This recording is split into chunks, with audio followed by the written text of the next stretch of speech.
Welcome to the webinar.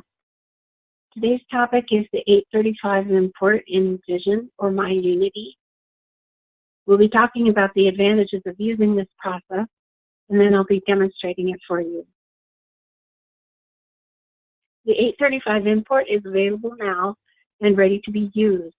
The advantages of using the 835 import are that it saves you time because payments and balances are brought up for you. The sequestration amount is entered for you, and other contractuals can also be calculated automatically. Using the 835 import improves accuracy because it prevents posting to the wrong patient or to the wrong payer or to the wrong date, and the amounts are entered for you, so there's no typos. And it's easy to see when there are discrepancies that need to be researched. How to implement the 835 import? No setup is needed. However, you must be receiving your payments electronically. If you are not receiving your payments electronically, you'll need to sign up with your Mac to get electronic payments. You must have a final claim in Vision or myUnity that was sent electronically. Changes to claims and charges should not be made once the final claim is submitted. Once payment is received, necessary adjustments may be made, such as coding correction. Now we'll go to the demo.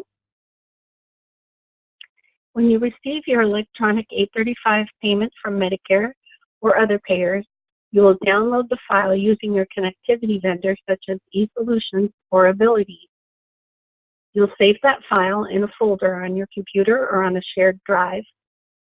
Then you'll go into Vision, and you'll go to Financial and Payments.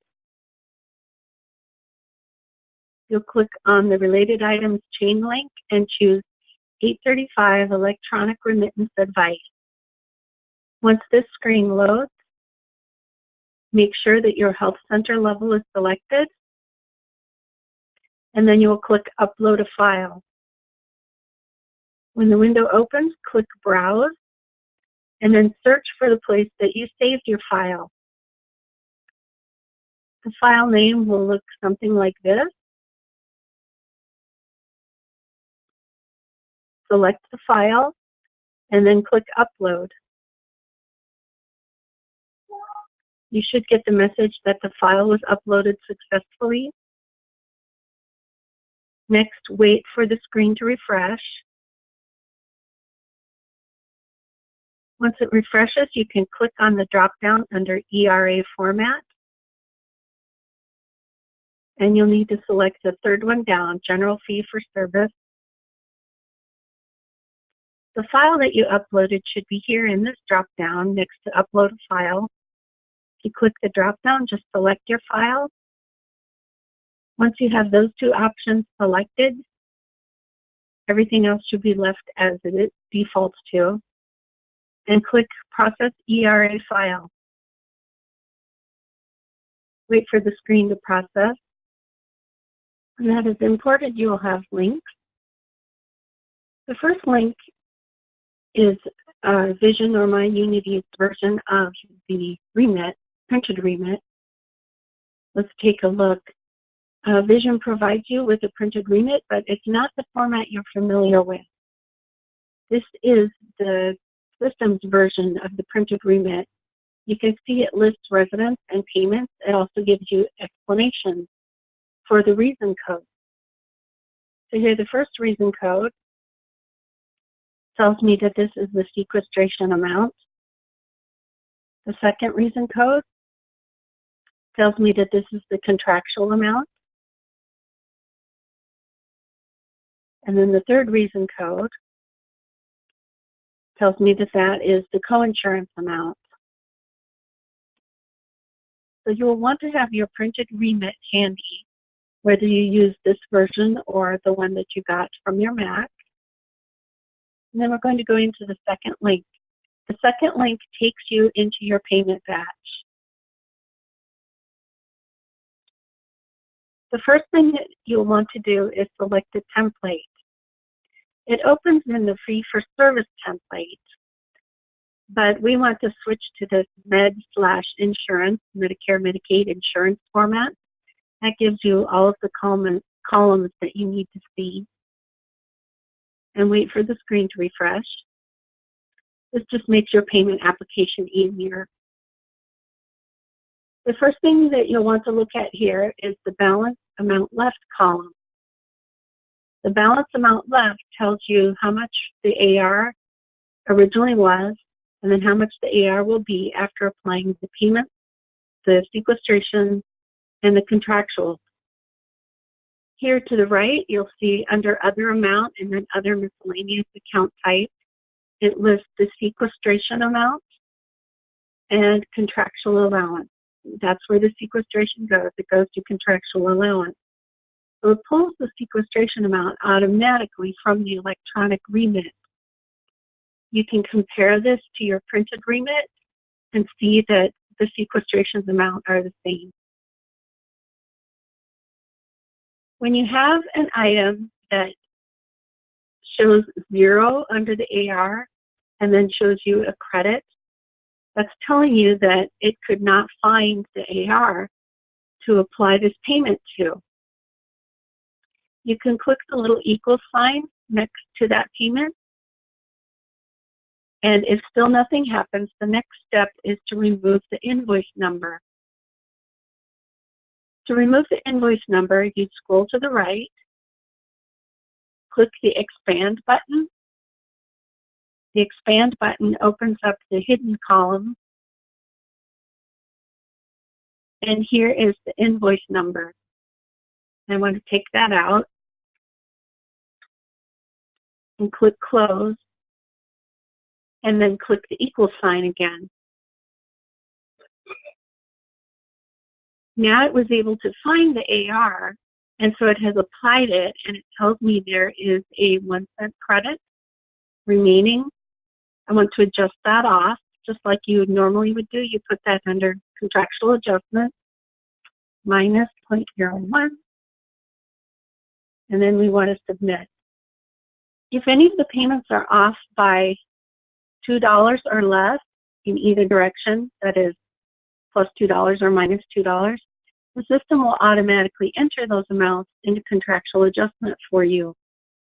Any amounts that are off by more than $2, you will need to research and then manually enter the contractual adjustment amount if you want to adjust it off. Once you click submit,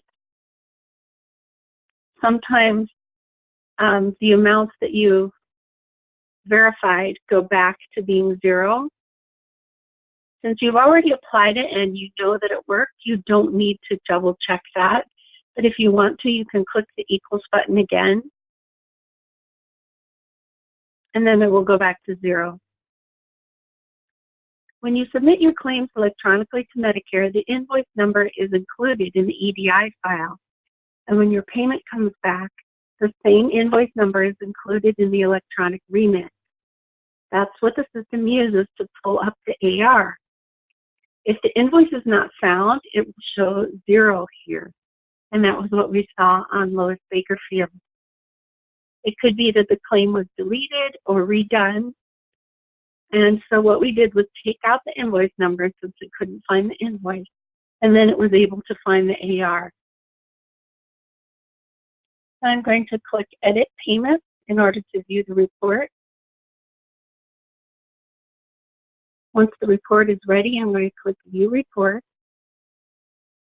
Here I want to make sure that I don't have any errors and I don't have any open credits. Since I saw that all of my payments applied correctly and there was 0 left, I shouldn't have any open credits. Also, looking up at the detail, I can see that the payments are all being applied to charges. And that's what I want to see. So this payment is ready to post. And let's try another one. The next import we do will be a little bit more complex. I'm going to switch to a different community. Make sure you have your health center level selected. I go to Financial Payment, click on the chain link, and choose 835 Electronic Remittance Advice. I'm going to click Upload a File, browse, and find where I saved my file from my Mac, and click Upload. Wait for the screen to refresh. Then I'm going to click the drop down and select the file that I uploaded. From the ERA format, I'm going to click that and select the third one down. Everything else should be left as is, and click Process ERA File. And wait for that to process. This time it has given me 3 links to the printed ERA, and that's because this payment contains Medicare B payments, and the Medicare B payments are a lot longer on the ERA. In payment entry, we're only going to see 1 line, but when we look at the printed remit, the printed remit shows every charge, every HIC-PIC. And so that makes this report much longer than the first one we did, which just had Part A. So again, you want to make sure you have your printed remit near you. And we're going to click to go into the payment batch. Again, the first thing we want to do is click the template and choose Med/Insurance. Now I can see that I have some Part A's and some Part B's. Again, the sequestration has been entered automatically for me. And the contractual adjustments, as long as they're less than $2, they've been automatically filled in for me. I can go down the column here and review my payments. And the ones I want to look at are anything where the amount left has not gone to 0. So right away, the very first payment shows that there is a net amount left of $1675.60. And that's not what I want to see. Of course, I want this to be 0. So when I compare my printed remit, I see that the code dates don't match, and that's what's causing this payment to be off. Now, all the way to the right, you can click on View under Inquiry, and that will take you directly to the account inquiry for the selected resident. This fills in the dates for you, and it selects the payer and the patient.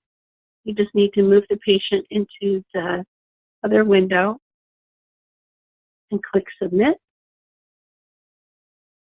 And then it will bring up the resident's account inquiry. So here I can see the codes, but when I look on the remit, it says there should be no codes.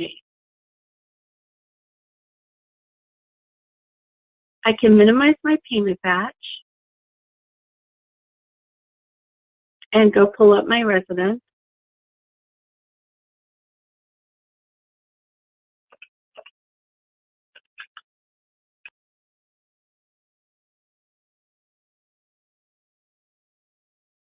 And if I go to admission payer, I can see that somebody left a secondary payer there in the first 20 days where there shouldn't be one. So I'm going to take out that secondary payer and submit. And now I need to remove and regenerate the room and board. So the dates are 2/7 through 2/26.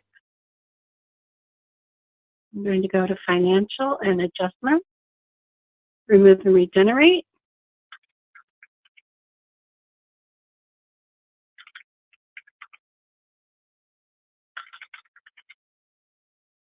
For my service type, I want to select Robo because I only want to adjust the room and board. And then I'm going to type in my resident.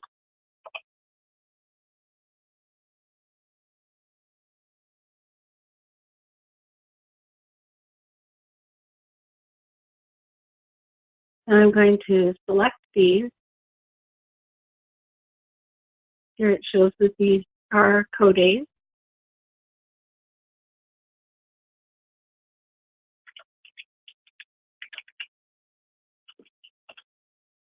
In this instance, I'm going to leave this post-regenerated charges checked and click Remove Regenerate.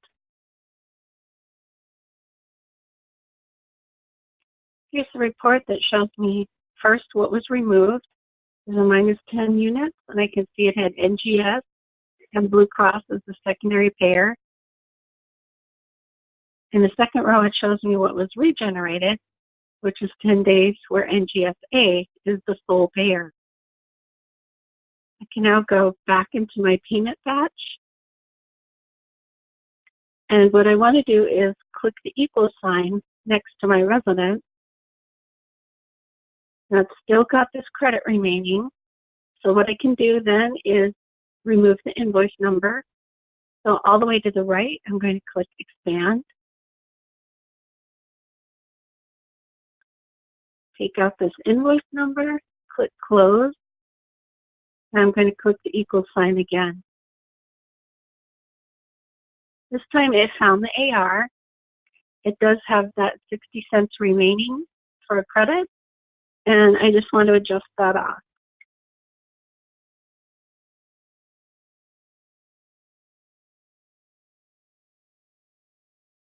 Remember that after you click Submit, sometimes this amount goes back to what it was.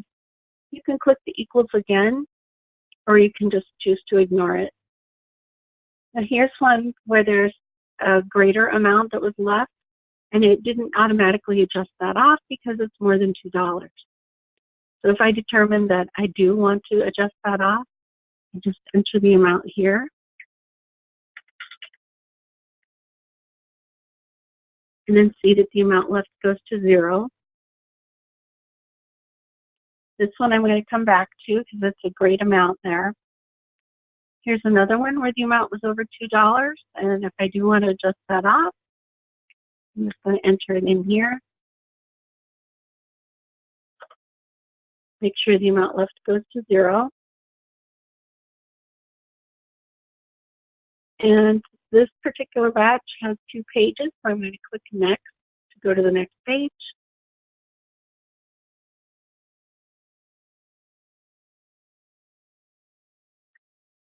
And all of these have an amount left of 0.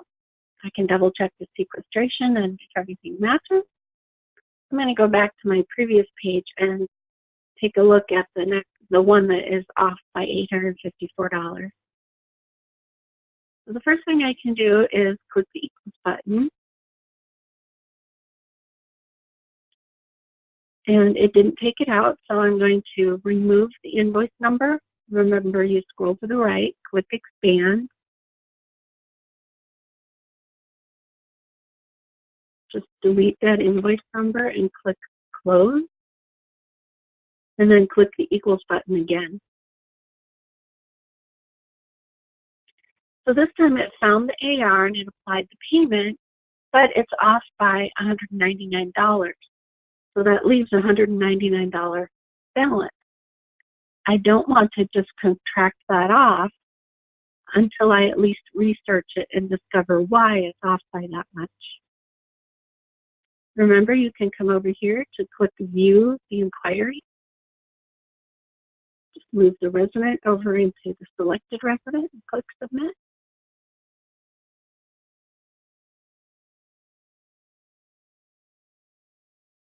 So here I can see the AR, and I can double check the coinsurance amount, and that does match. So in this case, I would need to research and see if my rugs match in the system to the Medicare system, see if there's any other reason why this doesn't match.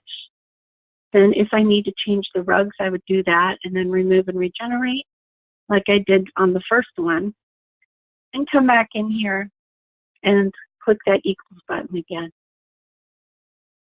Now you see that after I've clicked Submit, some of these have reverted back.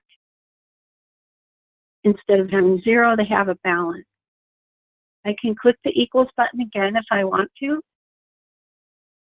but it's really not necessary if I've already reviewed these. I can then go to Edit Payments. Once the report comes up, I can view it.